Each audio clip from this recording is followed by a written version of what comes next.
Today's very special 5-year podcast anniversary episode has been brought to you by Offering Tree.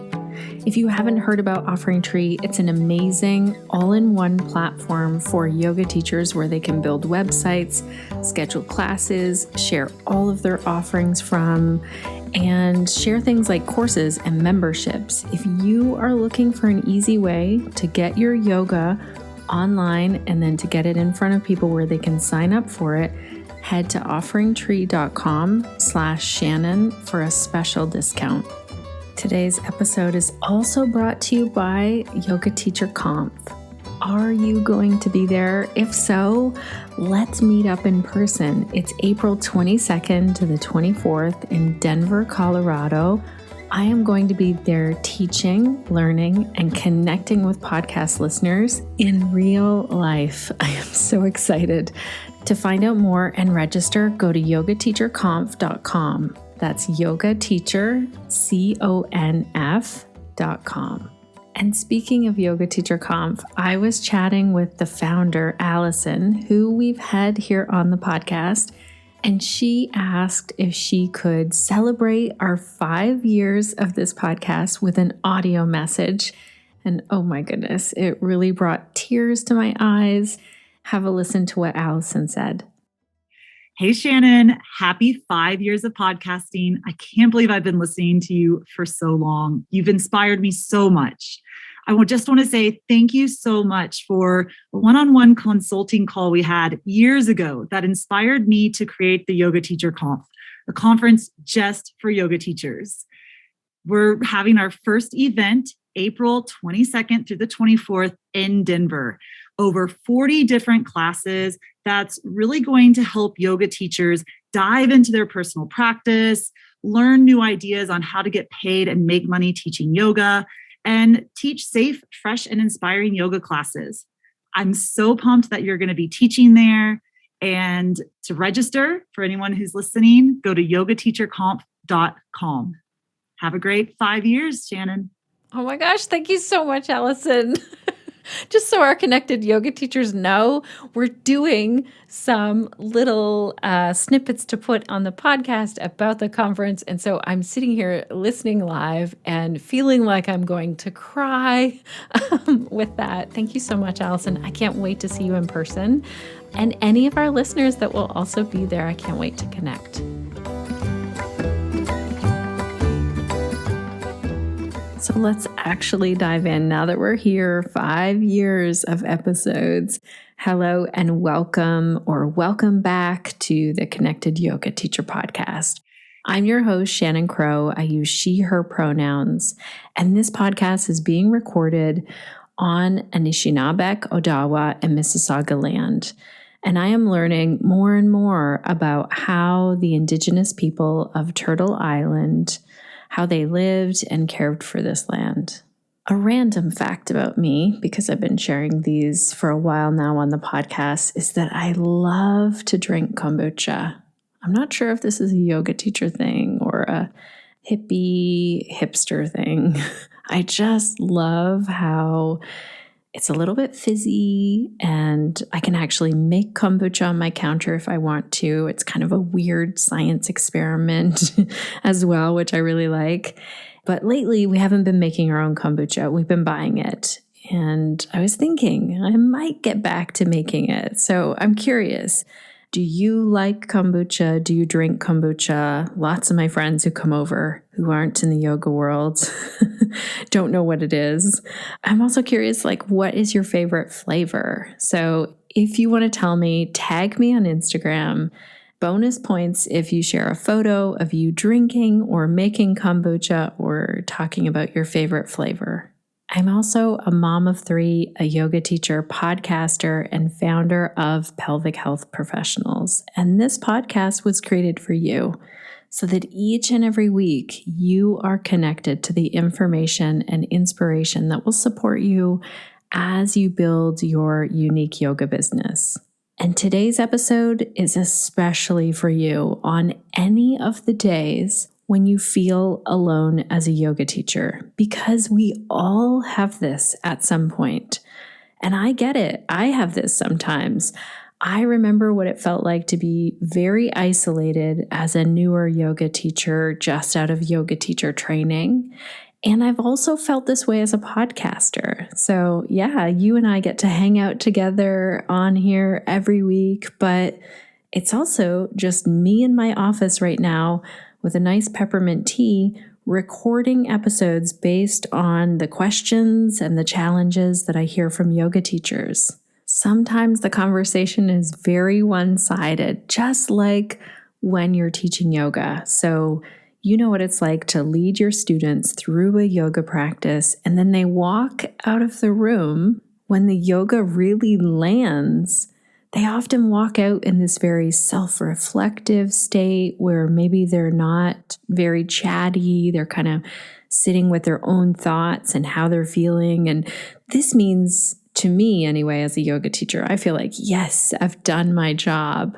When students maybe don't want to stay around and chat or put things into words, they kind of float out the door and sometimes never share how much the yoga that you are offering to them is impacting their life. Sometimes they share later, sometimes they never share.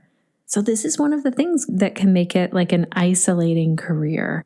But also, you might not have time to meet with other teachers, yoga teachers, or other entrepreneurs because you're busy running your business.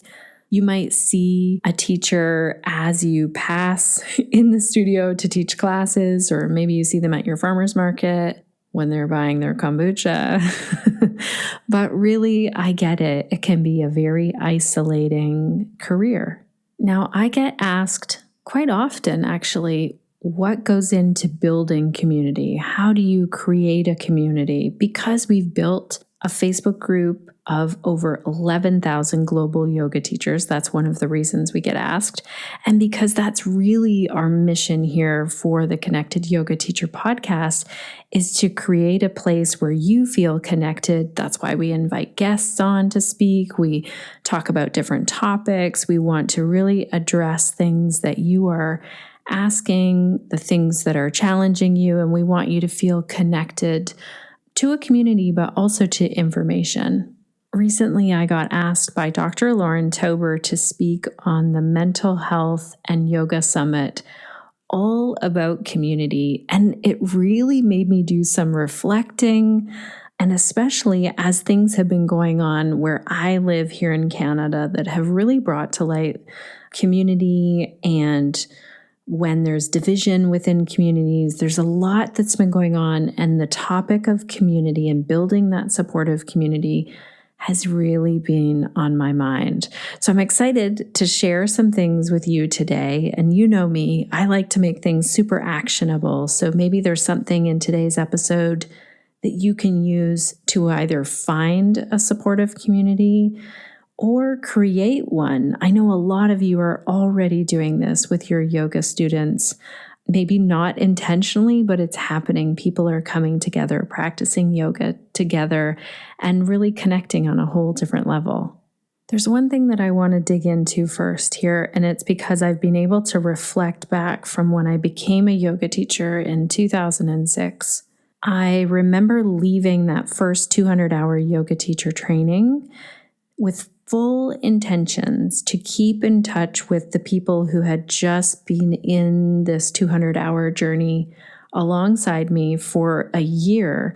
We really planned that we were still going to get together every month, even though we didn't have a yoga teacher training to go to. And it didn't happen. You know, everyone intended for it to happen. We had grown so close in that we'd created such a community. And then we were out teaching and doing our lives and moving on to the next thing. So I understand what that felt like. And in reflecting back now, I know this is something that really made me want to dive into another yoga teacher training over and over again. So I just want to say and share and offer a question. The next time that you go to sign up for a yoga teacher training, are you doing it because you need the knowledge and the skills and the information? Or are you doing it because you want to be back in with community? And there's no wrong answer to this. You know, I know yoga teachers who took training after training because they could, because they wanted to be part of that community. And I think there are some other ways that we can create that. If that's not our goal, or maybe we don't have the means to do that, to pay for training after training, then I think we can find other ways. And I'll get into that in a little bit in today's episode. Now, this is one of the big things that spurred the creation of this podcast, is that I know so many other yoga teachers who were signing up for trainings to join for the community aspect or to join for the knowledge. And so I had this vision for a podcast that would offer that would offer a way to feel connected to a yoga community while also being connected to that information. And if you're not already part of our Facebook group, come on over there. It's such a supportive group. We have over 11,000 members in there now, and 24 hours a day, you can post a question and ask other yoga teachers, what are you doing about this? What's your favorite pair of yoga pants? What's your favorite yoga mat? How do I price this offering? How does this poster look? It's so nice when you can reach out and have that be accessible. So the podcast is free for you. The Facebook group is free for you. And I want to give a huge shout out while we're here talking about how this is free for you, to talk about our sponsor for today's episode. So Offering Tree is our sponsor, and they're bringing this episode to you, to your ears for free. Now, over the years, I've gotten a lot of questions about sponsorship, and the biggest thing for me is that if we are going to have a sponsor here on the podcast, I'm only talking about something that I'm already talking about. And that's the case for Offering Tree. I'm using Offering Tree personally right now to fill a group coaching program. By the time you're listening to this, we've already started. It's not available. But I just want to tell you that this is a platform and this is a company that is growing and really listening to yoga teachers right now. So what I love is I can put my program on there. It integrates with Zoom right away. I set the price. I set the information. I didn't even make a sales page for this one. I just send people this link. And that's how easy it is to use Offering Tree. Now, if you want to make a sales page and you want to make a website, you most definitely can. But I also want to tell you that it's quick. You can get the information out there, plug that little link in your email or put it out on social media, and also get the word out there before you build a full website sales page. The other thing I love is that Offering Tree sends me an email each and every month as podcast sponsor, because I told them I want to know what's new. I want to know when you have an event coming up, when you put a new feature together for yoga teachers. And they've even offered to do office hours with Offering Tree, where you can ask questions live in real time, and we can do a video call where you can see the answers on the platform. So this is what I'm looking for, this level in a podcast sponsor. And I just want to say it's so fantastic to work with the team over at Offering Tree. And we also have a discount code for you. So if you're interested in checking it out, it's offeringtree.com/Shannon. Alrighty, let's dive right into today's topic about why it feels so isolating as a yoga teacher. And then we'll get into what can we do about that. And also, it's not just isolating on this planet for yoga teachers. Your students might be feeling some level of this as well. So I'm going to speak specifically to yoga teachers in this, because that's what we do here on this podcast. But it's interesting. I think you'll be able to pull out some threads that will help you to create community for your yoga students based on this as well. I think one of the main reasons it's isolating or can be isolating for yoga teachers is competition. When there is a scarcity mindset on either side, with us or with another yoga teacher, and we all have this at some point. One time I got this very nasty letter, an email. I had moved to a new location, and this yoga teacher wrote me a long email, but the summary of the email was, there is not enough room in this small town for both of us. So this yoga teacher was feeling the competition. And don't get me wrong, I love competition. I love to have competition with myself to see how many days in a row I can walk outside. I love competition when I'm playing hockey. I don't love competition as a professional. And I think the way we can dig into this, so just so you know, to wrap up the story with the yoga teacher and the nasty letter, I decided to not answer the letter. I actually wasn't even going to be teaching in the small town that she lived in. I had just moved there because it was a nice location near the beach. But I was teaching in Owen Sound, and I knew that I had a niche. I had a specialty, and it had nothing to do with what she was teaching. And I thought, I'm not even going to get into conversation about this. It just didn't feel like it was worth it. And over the years, I bumped into that yoga teacher, and I think she knew, okay, Shannon teaches to a totally different group of people than I do. So this is the key. If, let's say, you're known in your town for teaching restorative yoga, and there's another teacher in your town that's known for teaching children's yoga, you can refer people to the children's yoga teacher, and they can refer people to your restorative. Those two do not mix. Not very often do we have children in our restorative class or people who want restorative yoga and then they find themselves in a children's yoga class. And if you feel like you want help with specializing and niching down, I love to talk about this. And we've actually compiled a bunch of podcasts where we talk about niching down. I'll make sure that the link to that is in our show notes. Another reason why yoga teachers sometimes feel isolated is imposter syndrome. And I want to say that I think all of us at some point experience imposter syndrome. Even if it's just for a short moment when we go to put a workshop or a course together and we think, oh my gosh, who am I to teach this?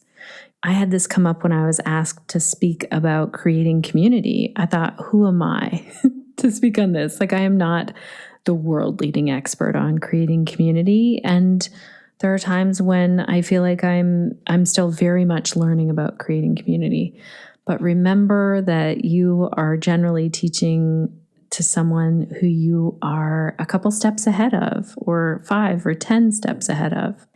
Next week on the podcast, we're going to hear from Allison Russell, who was talking to me recently and telling me that she's hearing from yoga teachers who are feeling overwhelmed because they're comparing themselves to Yoga with Adriene, who has been a yoga teacher for years. So it's kind of like, let's say that you make donuts for a living and you sell them at your local farmer's market and you sell a small amount of donuts each week, but you start comparing yourself to Tim Hortons, or that's what we have in Canada. That's our main donut chain here, or a big donut store that has many, many stores. If you compare yourself to that, you're going to at times feel like, oh my gosh, am I a failure? Am I not doing this right? Look at what they're doing.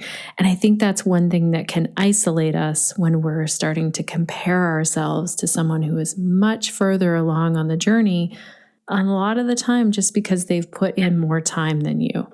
And when this comes up for me, I need to remind myself, okay, I need to work with intention. What am I trying to accomplish here? And I put together a framework for you. Maybe you heard it. It started in episode 250. So I would say, look at the framework, the Reflect and Plan framework. I'll make sure to link to that in our show notes. That really helps when you're trying to stay eyes on your own page. Another reason that yoga teachers feel isolated is because we often are. We're doing solitary work, and maybe even more since the pandemic began. So I would ask you, when do you see other yoga teachers or other entrepreneurs? And I realize that it takes effort to meet up with other yoga teachers in your own community. And sometimes we don't have yoga teachers in our community, or we have times where we can't meet up in person for whatever reason, or We want to expand and find a community of yoga teachers. Let's say if we specialize in yoga for anxiety, then there might not be someone else who specializes in our community, and we want to build connections and relationships outside of that. And so this is where the last piece comes in, and that is with accessibility and privilege. And I think it's really important to call attention to that it can require a lot of time or money to join communities or join yoga teacher trainings where we keep having that connection. Now I really want to dig into why it makes a difference, why it's worth that time, money, or effort to find a community or to create a community. There's a saying that I love, and I started to do a little bit of research into this saying as I was looking it up. The saying goes, if you want to go fast, go alone. If you want to go far, go together. I think this saying really summarizes what we can get when we work in community. So I believe that when we have a supportive community, we can learn together and at the same time be held accountable or be challenged around our beliefs and our values. And I recently did a podcast called Being Wrong is Part of Learning. So it was episode 247. And I talked about how I made some mistakes recently with language. And one of our podcast listeners took the time to educate me. And it was so kind and so supportive. And it was still really uncomfortable for me. I just didn't understand at the time how some of my language would sound until someone pointed it out. And I think that's a really important factor in community. When we form communities, are we forming them because we want people to have the same views as us? I get it that we want people to have similar values. But when we start coming into a place where everyone has the same view, that's starting to feel more like a cult to me than a supportive community that will hold you accountable and encourage you to grow. This is why one thing kind of behind the scenes I've started to do on the podcast is I encourage guests as I ask them questions.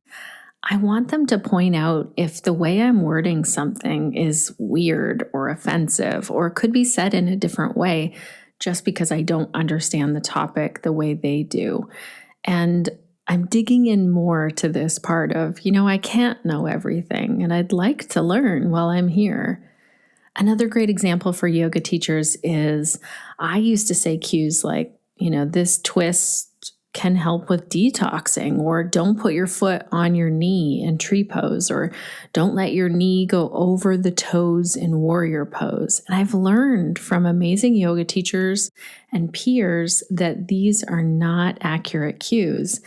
And so that's where, it's digging in and asking the questions and then finding that supportive community that will allow you to ask those questions, or that will allow you to feel like, okay, someone's asking me questions about things that I'm saying. And I'm all for questions. I want people to feel safe to ask any questions, because that's how we learn, especially in our Facebook group. So we have one main rule in our Facebook group. That is that we want you to share comments that are helpful and supportive. And if it isn't, like if it's not helping the person who asked the question and it's not supportive, we delete it. We can't learn that way. What happens is people just start to put up defenses. And I get it. I sometimes scroll online and think, oh my gosh, that's really frustrating. I want to leave this rude comment or snap at this person, but no one will learn, and we just shut down when that happens. Another benefit of building a supportive community is that you can promote each other and support each other. So promoting each other looks like offering referrals. So for example, next week on the podcast, we're talking to Allison Russell. If anyone ever asks me about hosting a larger event, I know she's the person to send them to. My good friend Amanda McKinney talks about marketing your yoga all the time. And I know when people have questions about marketing, I send them to Amanda. Who are the yoga teachers in your community that you can get to know in a way that you can send people their way? this becomes a two-way street, and it doesn't have to be yoga teachers. This also happens when you make connections with physios, with doctors, with naturopathic doctors. All the people in your community can, at some point, be a two-way street referral for you. Another huge bonus of building a supportive community is that support on the tough days. Someone to encourage you, cheer you on, someone you can vent to, someone who really understands what you're going through. I have seen over and over again, I gravitate towards people who have similar values and goals as me. So I love connecting with yoga teachers who are interested in taking yoga off their mat. So looking at the social justice side of things, and also yoga teachers who want this to become a way of living. So thinking about all of the philosophy and the 8 limbs of yoga. And that means that I don't connect in communities that are really focused on just asana. It's just something that I've gotten to over the years of learning about yoga. And so I just want to encourage you to not feel like you have to join every single Facebook group that's related to yoga. Really see what interests you, what lights you up the most. Now, I talked about how I think accountability is part of this, where sometimes it's tough love. Yes, we can celebrate our wins, but sometimes it's that tough love of, you know what? You said you weren't going to do this thing before. I'm laughing because I'm thinking about some of my really good friends and how they've said, interesting, Shannon, you kind of set that goal and what's happening with that, like in a nice and gentle way, but I know that they're holding me accountable. The other side of this, though, is that I think it's super important to be professional and act like a professional. So if you think about 2 doctors that work in the same town, maybe one specializes in feet and the other one specializes in sports injuries. Those 2 doctors are for sure going to have similar patients over time. What would it feel like to be a patient sitting in the doctor's office and have one of those doctors say bad things about the other one? To me, this really isn't professional. We don't see this happening very often when we go and see a doctor for a reason. And I think as yoga teachers, it is so important that we look at how can we view ourselves as part of this collective of yoga teachers? And how can we rise together with our knowledge and the way we serve people? How can we all rise together? So sometimes that looks like, let's say a yoga teacher is using a cue in a class and you're really upset about it. Instead of telling everyone in your town what a crap teacher they are and maybe posting it online, consider writing an article that will help to educate not just that yoga teacher if they read it, but many other yoga teachers. That way you don't have to point out at this one person, because guaranteed there are cues that you're using and things that you do as a teacher where you could learn. And how amazing would it be if we were deciding we were going to do this together as a collective? Next week on the podcast, we're going to talk with Allison Russell about networking. And this is really forming the connections. We did a previous episode as well with Natalie Ekdahl. We can link to both of those in the show notes. And I think this is one thing that we can't quantify enough. But I've learned as a podcaster and as a yoga teacher who likes to connect with other people, it's amazing to see the opportunities that will come back to you as you make some really cool connections. So even though the person that you're meeting with and talking with may not be your ideal customer at some point, someone else could be for sure. I talked earlier in today's episode about our sponsor, Offering Tree, and I want to highlight that this is a company that really does this. When I first started talking with Offering Tree, yes, they told me about their product because I had a lot of questions about it, but they also then turned to me and said, how can we support the business that you do? And I was a bit shocked, honestly. I've never heard that kind of a question from a software company before. And I was really impressed. And it's amazing to see the connections that they've made with different yoga teachers and studios and speakers and educators. It's really fascinating to me. So I would ask you, how can you strengthen your network? How can you work on those connections? And like I said, there's a podcast coming out next week, so make sure to have a listen to that for the tips on how to do that. Remember also that you can grow beyond just yoga teachers as your network. So connect with the PTs in your area. Think of the people, maybe the chiropractors or massage therapists, people who are working with other individuals in your town, the counselors, the psychotherapists. You are part of that team when you can see the ways that you can refer to those people, and they will then send referrals to you when it's a good fit. And sometimes finding community means finding a mentor, finding someone who will guide you, who's a few steps ahead of you or many, many steps ahead of you. Sometimes it really is connecting with that teacher. So it might be a yoga teacher. It might be someone who helps you with your accounting and your bookkeeping. It might be someone who helps you with marketing or business. So you can also find a mentor, and that can be your supportive community if that's the place you're in right now. Now, remember that quote that I shared, if you want to go fast, go alone. If you want to go far, go together. Many people are familiar with this African proverb, but there's a similar one that not as many people are familiar with. It goes like this: alone, a youth runs fast, with an elder, slow, but together they go far. And that's a Luo proverb, so from East Africa.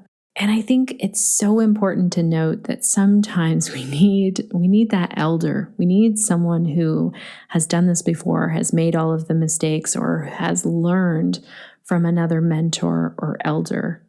So what happens with yoga teachers when they don't have a supportive community? When we as yoga teachers become isolated, it can feel really lonely and depressing, even for introverts. And we haven't even gotten into extrovert versus introvert at all. But all of us need connection in some way. And if we are lacking that connection, we lack a connection to what's really happening in the world. We might also feel like we lack ideas or inspiration, imagination, if we're not communicating with others. And our growth is fueled by questions, by feedback, thoughts from others. And like I said, sometimes that's uncomfortable. We might not question our thoughts and ideas when we're not in community. And we might also surround ourselves with people who are not questioning us, not challenging us. And I've had to look at this on the podcast and with our guests. We got to a place where there was a lack of diversity of opinions, ideas, and knowledge. So as you form your community, as you find a community or a mentor, ask yourself, am I getting lots of different opinions here? Or am I just hearing my same opinion echoed back to me? Okay, now let's really talk about where we can find these communities. So definitely Facebook group. And like I said, I feel like our Facebook group is very supportive, but you might also look for a very niche Facebook group. Maybe there's a Facebook group that's solely about teaching children's yoga or restorative yoga or accessible yoga. Also, you might have a local business group. It might not be all yoga teachers, but it is a great opportunity to network with other local entrepreneurs.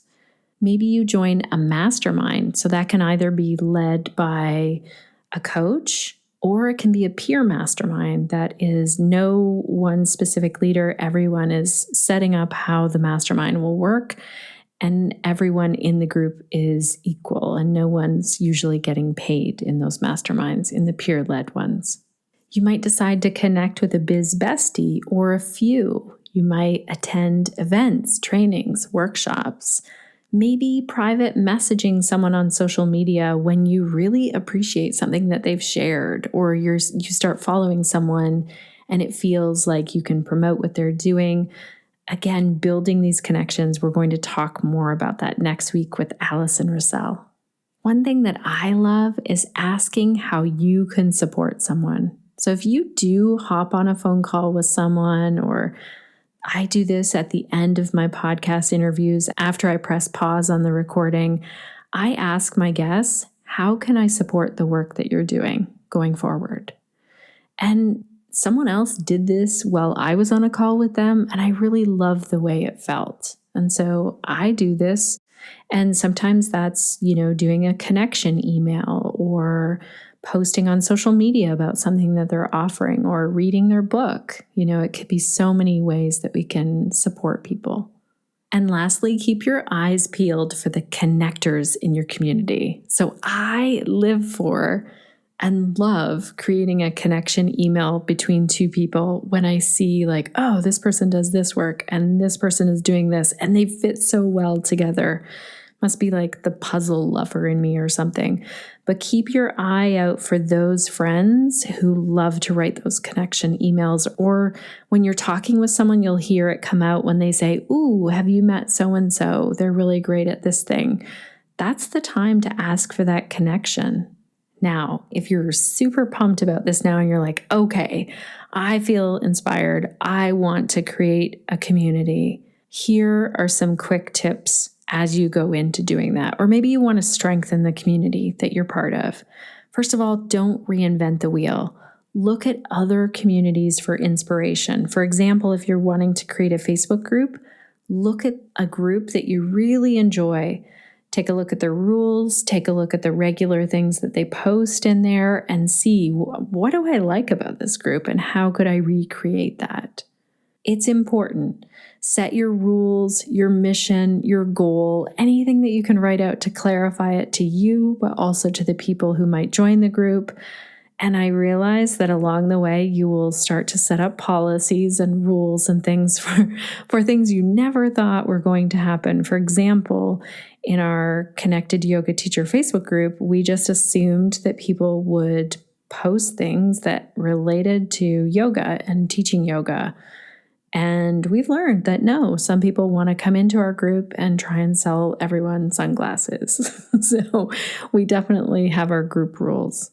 Also, what's the big why for your group? Why are you creating this community? That's really important. Yes, connections are great, and we've gone over in this whole episode why connections are great.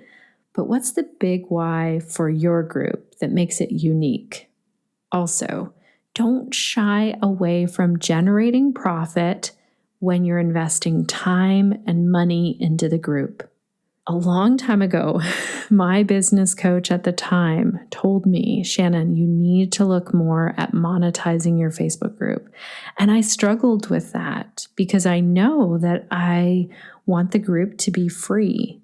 But what we did implement and what we did do is I promote pelvic health professionals in there and any paid offerings that I'm doing. And that's one way for me to pay for our team that spends a lot of time in there working.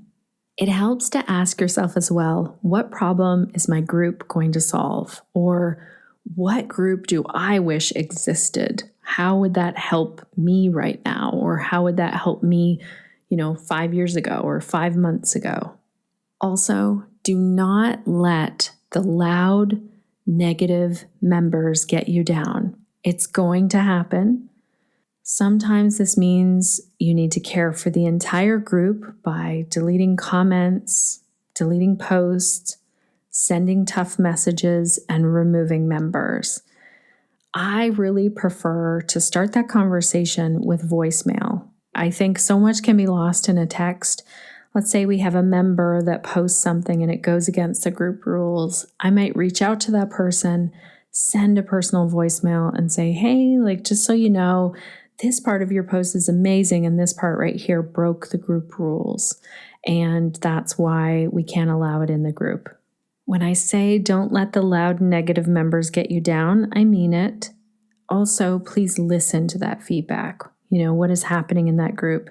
We all saw what happened with Marie Forleo when she started deleting comments when the conversation was needed.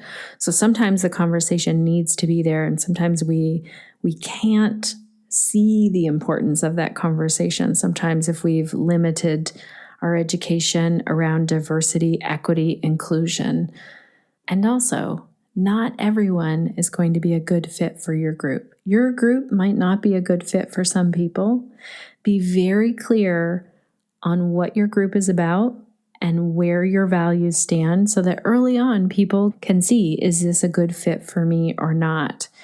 People in our Facebook group know that I am going to promote the heck out of certain things. I am really passionate about social justice. I very much am passionate about medicine and science, and I do not allow teachers to post when it's out of their scope of practice or to post misinformation. I also would encourage you to look at how you can take some diversity, equity, and inclusion training. Now, we have podcasts on some of these topics. So we have a category. If you go to theconnectedyogateacher.com and on our menu, you'll look under resources. Our articles and our podcasts are divided up in there, and one of them is inclusion and accessibility. I would say for sure go and have a listen to those podcasts, and those will lead you to some teachers that work in social justice along with diversity, equity, inclusion. And lastly, when you create that community, it is a gold mine for how you can help people. So when I scroll through the Connected Yoga Teacher Facebook group and I see the questions of people, and we see the questions appear over and over again over the years, which is natural, that happens. That's where we get our content ideas. We think, we could do a podcast on that. I know a guest expert, or hey, this would be a really cool article. I'm going to ask Crunch to write this article. And also, you will get inspired at times when you think, oh my gosh, I feel overwhelmed by the work that I'm doing. This is a tougher day. That community for me, the Connected Yoga Teacher community, really holds me on those tough days. So it's there, and you can support everyone in there. And then it's also there for you on the days when you need some more support. So I want to hear from you, Connected Yoga Teachers. What are your thoughts and your questions around building community? How are you building community? If you want to share a link in our show notes, you'll find the notes over at theconnectedyogateacher.com/260. And right at the bottom, there's a space for comments there. I would love to hear from you. What community have you created? What's going really well? What are you struggling with? Maybe we can help each other out. And we can also chat about this in the Connected Yoga Teacher Facebook group if you're in there. If you are interested in hanging out in a community that is all about yoga for pelvic health and pelvic health topics, check out pelvichealthprofessionals.com. We have some amazing guest speakers coming up. So we're going to be learning from Mary Flaherty, learning how to analyze a study and really see, is this research paper or is this study something that is valid, and how to know the difference between a good research paper and one that's not so great. Also in April, we're going to learn about children's pelvic health with Lori Walker-Krause. So if you want to join those and learn about all kinds of other things, all related to the pelvis, head on over to pelvichealthprofessionals.com. If you are going to the Yoga Teacher Conference in Denver, Colorado in April, please tell me. I'll make sure that we link in the show notes to the conference so you can check out all the details. And I would love to meet up with you there. I am going to be teaching, but I'm also going to be talking to podcast listeners. And I recently found out that we're going to have a podcast room there. So you might get to be on the podcast when we meet up in person there. So like I've said a few times here, next week on the podcast, you're going to be hearing about ways we can connect with other yoga teachers and entrepreneurs and others who will support us in our yoga business. Our guest next week is Allison Russell. She has some really great tips and secrets for this. And Allison is a person who just lives and breathes connecting, which is also called networking. And it's funny because when I asked her to come on the podcast and talk with us, she hesitated.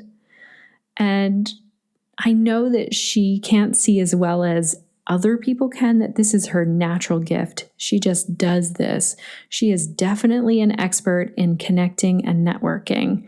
So make sure you subscribe to the podcast. Also, if you're enjoying the podcast, leave us a review. We love to read them out on the podcast. Thank you to our entire team over here who supports our Connected Yoga Teacher community all the time in more ways than I can even articulate. I am so grateful for them. Suzanne, Crunch, Sinead, thank you for all of the work that you do.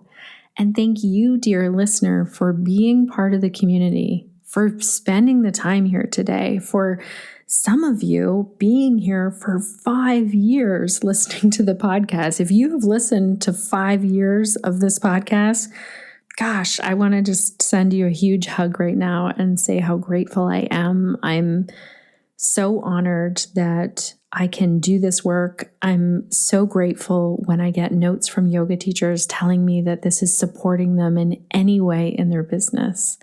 I feel like I'm next to tears here, Connected Yoga Teachers, with gratitude. So thank you for being here.